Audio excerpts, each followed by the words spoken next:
tonight's package, CPS Night and the Scanner Watch. We start with the claim that no one called, move straight into live scanner talk, and end with 4 cruisers and CPS at the door, followed by nothing found and threats of legal action. We'll run the clips in order, attribute each statement to the speaker, and flag what's a claim versus documented fact. Content note, this segment discusses CPS and police responses. Video of them riding by the house. CPS came to my house twice in one day, the day before yesterday. I had 4 cop cars pull up in my yard with my son. Like, I'm getting ready to go to dinner, go pick up dinner. Me and Neil, and I freaking a line of cars, a CPS worker and 4 cop cars, just like a few moments later. Chris, I'm a teacher. Not at this moment. Now, this person right here really nags my soul. I don't even know why you would say this. I'm a teacher, not at this moment, but I have a whole ass degree. Why does that matter? But okay. Which makes me a mandated reporter. Well, Chris, everybody in the state of North Carolina is a mandated reporter. Everybody. But anyway, I don't know if I would call unless I seen physical abuse. I called CPS on my sister over 10 times throughout my nephew's life, and they did nothing until the day that she choked my nephew out. CPS doesn't help the kids who need help before it gets physical or extremely bad. A few moments and later. So then here we have Kramit, who's messy, dropping Broadcastify, my sheriff's office. Shit, I did it again. Dang it, hold on. Like, this is so gross. So they can wait to hear any kind of call. Yeah, sit and wait, and they did too. I know, on elevated. And on, they did on elevated too for another one last night.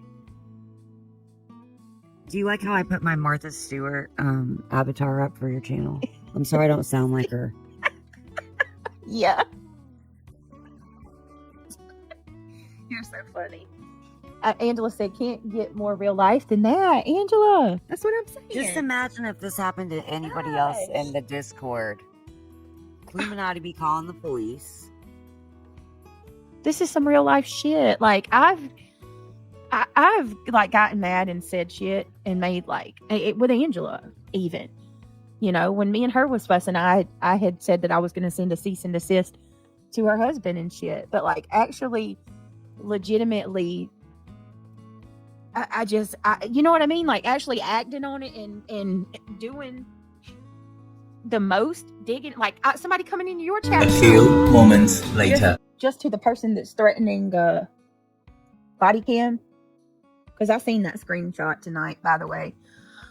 In the state of North Carolina, you can't access body cam. The public can't access body cams. You have only people with a court order for a good reason can access body cam footage. They're not publicly accessible through FOIA. So try again. Archives, just like, you know, the a few moments later. But it will make you feel it. They immerse you in it because you have to always be worried. So just like you said, when all these police come up, now you're thinking, what the fuck, did they frame me for something now? Yeah, you know, I didn't even think CPS because 4 carloads of cops. And then when they said CPS for a split second, I was like, I'm from true crime, and the only time I've ever seen, you know, a caseworker roll up with that many cops is when they're coming to take the kids, you know, like they know they're going to need. So like at that point, my anxiety even got worse. Nobody should live through that. And come to find out, the only reason that so many, you know, rolled deep with her is because of the stupid allegations that was made. Once they got here, 2 left off the jump. Another one left 10 minutes later, and it was just 1 cop. You know what I mean? Like, they saw, okay, these people. A few moments later. And I'm going to tell you what's going to happen. Mark my words. Folks are going to start getting in trouble for making these false calls. That's what's supposed to happen because it's wasted resources. Every time a caseworker has to come out to this house, they have to use a company vehicle to do it. They have to get help of law enforcement to escort them. It costs money, lots of money. Well, A few moments There is no later. damn way that CPS was called, in my opinion.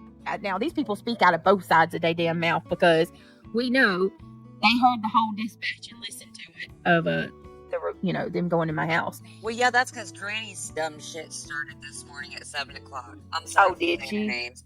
Yeah, like at 7 o'clock my time, she's on there going, well, I think those papers are fake. I think those papers were folded like that, and they're the case papers from her last thing that's closing the case. Blah, blah, blah, blah, blah. Okay. That's also her way of trying to make sure somebody does call in case they haven't, in my opinion. And so Well, it looks like in this text line, in this thread right here, it looks like there's peer pressure that somebody better be calling. Somebody better be seeing some results today. That's what it looks like. you make a good point there. 100%. That makes more sense. Absolutely. A few moments later. I think someone heard it on dispatch. So there you go. They're listening. And then Pickle says, Clue, check the dispatch. She claimed police came. Clue said they did not. Fiance, listen. Hell, we can go live and listen together. Y'all psychos. All right. Hannah says, CPS don't tell you the nature of a complaint. I thought. She lying. Hannah. Yeah, they do. Yeah, they do. The first thing they do is introduce themselves, and then they immediately read off the allegations that are made against you. That's like the cops arresting you and never telling you what you're arrested for. I mean, it's like nothing to me now. I'm like, all right. And when that last one came, after I got over the overall shock of the cop cars and shit, I was like, all right, let me have it. What now? What'd they say? And then she starts reading off shit that's same allegations, same tired shit, and then I hope you have. Listen, I don't know where you live. I have no idea. You don't have to say a word. Here, I'm just saying. I hope you live in the smallest, dinkiest fucking town. I do. There's 4 sheriffs and there's 2 caseworkers, and the caseworker also sidebars and acts as a clerk sometimes to a court. And I mean, they're all intermingled. And I'm telling you, I hope you do. I hope, because this is the way this shit's gonna be resolved. These people are gonna get tired of these Yanks calling their fucking phones. And I'm not kidding you. These cops are going to get tired of you Yanks calling their phone, talking about stupid shit. And then what if Brittany does have what if something happens and Neil's having, or somebody's having an asthma attack, or you have to be called out of there and there is really a wellness check, or you know what I mean? They may not pay attention to that. Thank you, Love Wings. You're 100% right. I've thought about that before. Timeline recap. Scanner chatter, a welfare check with multiple units, most officers leaving within minutes, and no immediate action reported. Afterward come claims about CPS procedure, North Carolina body cam rules, and warnings about false callers and wasted resources in a small town. As always, allegations remain allegations unless backed by records. Don't contact or harass anyone shown. If you have verifiable documentation, email it, otherwise, let the timeline speak for itself.